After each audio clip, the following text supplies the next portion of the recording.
Mari kita bahas tentang semua sistem yang manusia lakukan untuk mengatasi masalah-masalah mereka sejak dahulu sebenarnya gagal. Bahkan kalau mau dikatakan gagal total. Orang tidak perlu beragama untuk dapat melihat kenyataan bahwa kejadian-kejadian sekarang ini sedang mempersiapkan dunia bagi kehadiran seorang diktator. Kita melihat anarki merajalela di setiap negara. Nah, diktator yang dimaksudkan di atas adalah antikris atau pemimpin dunia masa depan. Kita melihat bahwa ukuran kesusilaan yang lama sudah dibuang orang dan diganti dengan kesenangan dunia yang disebut New Morality, moralitas gaya baru. Kita dapat melihat moralitas gaya baru ini di dunia zaman sekarang sangat jelas, apalagi dalam kantor-kantor pelayanan publik. Bagaimana ataupun segala sesuatu yang bersifat layanan publik, bagaimana moralitas sopan santun yang sifatnya formal itu dijalankan. Moralitas hanyalah formal. Sopan santun di mana-mana hanyalah formal, hanya karena ada kepentingan, hanya karena ada sesuatu yang mereka mau layani kepada Anda, di mana mereka membutuhkan itu dari Anda. Kita lihat saja pelayanan publik dan pelayanan sosial di ruang publik yang ada sekarang. Kita melihat senjata-senjata yang luar biasa dan ancaman-ancaman para pemimpin ateis yang merupakan kekuatan dunia dan yang tidak akan segan-segan menggunakan senjata-senjata itu demi memuaskan keinginan mereka untuk menaklukkan. Kedalam kesadaran beberapa orang yang memperhatikan keadaan dunia sekarang ini, rupanya telah menyelinap suatu pandangan bahwa masalah-masalah dan ketegangan-ketegangan dunia perlu dikuasai oleh satu tangan yang kuat dari suatu tempat.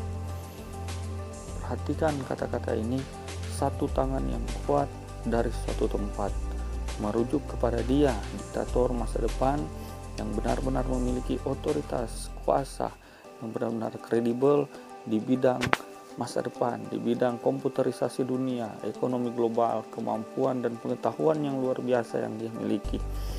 Bahkan Arnold Toynbee, ahli sejarah yang kenamaan itu, berkata dalam sebuah siaran radio bahwa dengan memaksakan lebih banyak senjata maut kepada manusia dan bersamaan dengan itu membuat dunia makin saling bergantung secara ekonomi, maka teknologi telah membawa umat manusia ke taraf kesulitan yang sedemikian rupa sehingga masanya sudah matang dan sangat matang bagi kita untuk mendewakan setiap kaisar baru yang mungkin berhasil memberikan persatuan dan perdamaian kepada seluruh dunia. Jelas sekali dari buku ini, dari pembahasan ini, kita dapat melihat bahwa sebenarnya segala permusuhan dan kemajuan teknologi yang telah dicapai oleh setiap negara di dunia ternyata malah membawa kita semakin pada kompetisi, semakin membawa negara-negara dunia pada kompetisi yang bahkan sudah tidak sehat lagi di balik kata-kata persatuan dan kata-kata moralitas yang formal. Nah, ketika muncul satu pemimpin yang akan bisa mempersatukan ekonomi dunia, pemerintahan dunia, dan agama dunia, maka banyak orang akan terpukau dengan dia dan mendewakan pemimpin tersebut. Lalu siapakah pemimpin besar masa depan itu?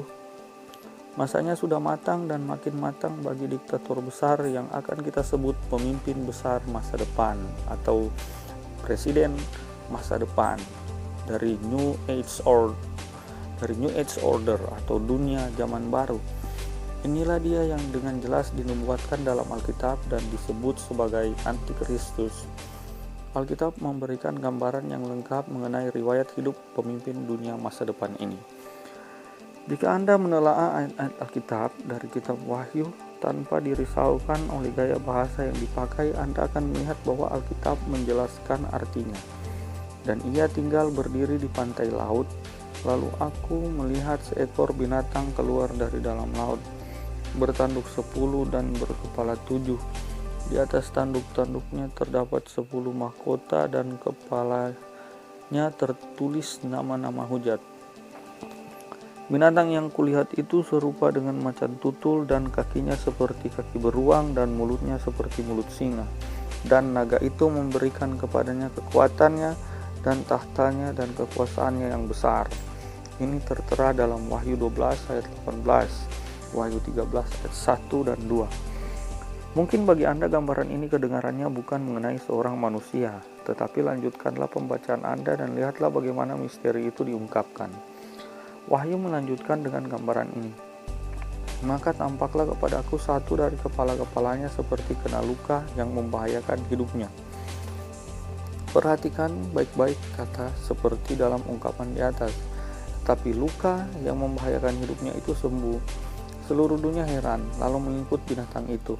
Dan mereka menyembah naga itu, karena ia memberikan kekuasaan kepada binatang itu, dan mereka menyembah binatang itu sambil berkata, siapakah yang sama seperti binatang ini, dan siapakah yang dapat berperang melawan dia? Wahyu 13 ayat 3 dan 4. Orang ini, antikristus, disebut binatang, karena dari sudut pandangan Allah memang ia sama dengan binatang. Ayat-ayat itu jelas membicarakan seseorang, karena memakai kata ganti orang dia. Dia juga digambarkan sebagai orang yang memiliki kuasa yang amat besar. Dalam kitab Wahyu pasal 17, kita temukan arti gambaran tentang binatang yang keluar dari dalam laut. Wahyu 17 ayat 15 berbunyi, lalu ia berkata kepadaku, semua air yang telah kau lihat di mana wanita pelacur itu duduk adalah bangsa-bangsa dan rakyat banyak dan kaum dan bahasa. Wanita pelacur berarti sistem agama atau sistem manusia yang erat berhubungan dengan diktator itu atau antikris tersebut. Ini akan kita bahas dengan lebih terperinci pada video-video yang berikut. Dikatakan bahwa binatang itu akan keluar dari dalam laut, dan ini berarti bahwa ia akan muncul dari kekacauan bangsa-bangsa atau dari bangsa-bangsa di dunia, dari antar benua di dunia. Dalam Perjanjian Lama, Yesaya berbicara tentang kekacauan bangsa-bangsa yang akan terjadi, dan ia berkata bahwa tiada damai bagi orang-orang fasik itu. Mereka seperti laut yang berombak-ombak, yang melambangkan bangsa-bangsa, bukan Yahudi yang berombak-ombak, yaitu melambangkan bagaimana kekacauan yang terjadi pada bangsa-bangsa pada masa sebelum antikris muncul, atau pada masa menjelang kemunculan si penghujat itu atau antikris. Yesaya 57 ayat 20 dan 21.